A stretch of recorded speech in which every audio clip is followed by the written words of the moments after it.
All right, guys, what's going on? Welcome in. So it feels good, right? Today's Sunday.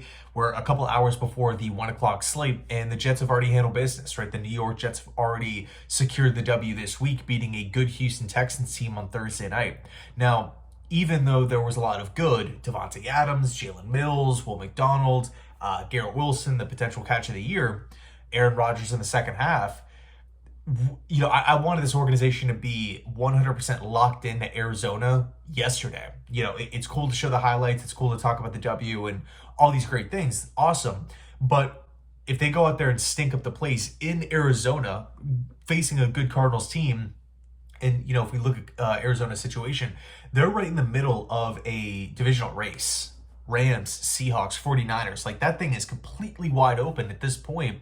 And Arizona has looked good. They had a big time win last week against the Miami Dolphins. Road, again, cross-country trip the opposite way, right?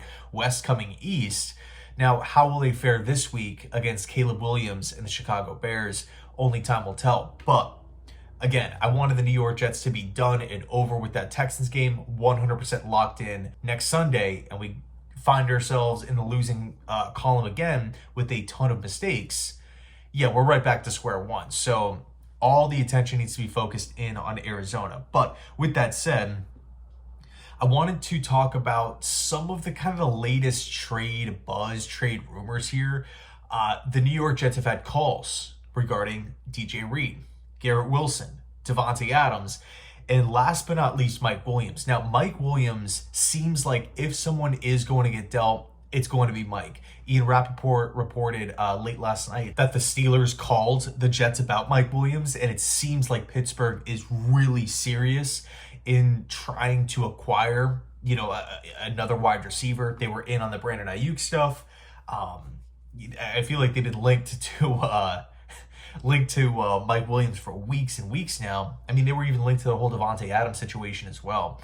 You really get the sense, and these rumors they date back into the offseason as well. You really get the sense that Pittsburgh will be adding a receiver. The question is who? Who are the other guys that could potentially be moved?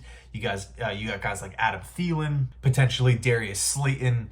And to be honest with you, we have seen a ton of wide receiver movement. Again, Devontae Adams, Amari Cooper, Deontay Johnson just got dealt last week to the Baltimore Ravens.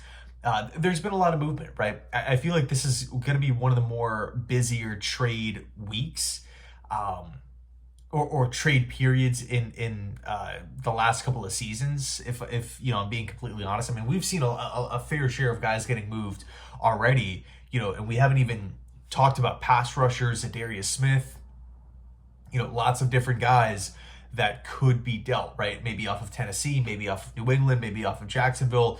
Well, maybe more guys off of Cleveland, right? Does a veteran safety get moved? Does Buda Baker get moved? Do some of these guys that have officially put in trade requests, do they get traded? I would assume probably a lot of players off of the Carolina Panthers, Adam Thielen, potentially. It should be a busy time, and I want to hear your thoughts down below. Are you more so in the camp of, hey, let's keep everyone, right? We just had the Allen Lazard injury, right? He got put on IR. We just had the win. Do you want to hang on to these guys for depth and talent purposes, just so we have enough bodies and functional, viable players to roll out there and to continue to put out our best talent effort every single week? Or if you're under the mindset of, okay, you know what, let's just deal Mike Williams and try to get back a mid-round pick. If we could get a fourth-round pick for Mike Williams, that would be sweet. That would be awesome. I doubt it would be that high. But look, if Mike Williams, if some of these vets are on one-year deals and they're 100% not going to be back, could we trade them and really bolster the future, bolster the upcoming draft class, while also clearing money at the same time and getting something for players that will not be here in the future? So it's kind of this, short-term hope versus long-term plan, if you will. And again, I'm excited to hear your thoughts on it because both sides have completely valid points. So it should be interesting. I think the one thing that we do have to factor in here is Joe Douglas. Joe Douglas's job is not safe.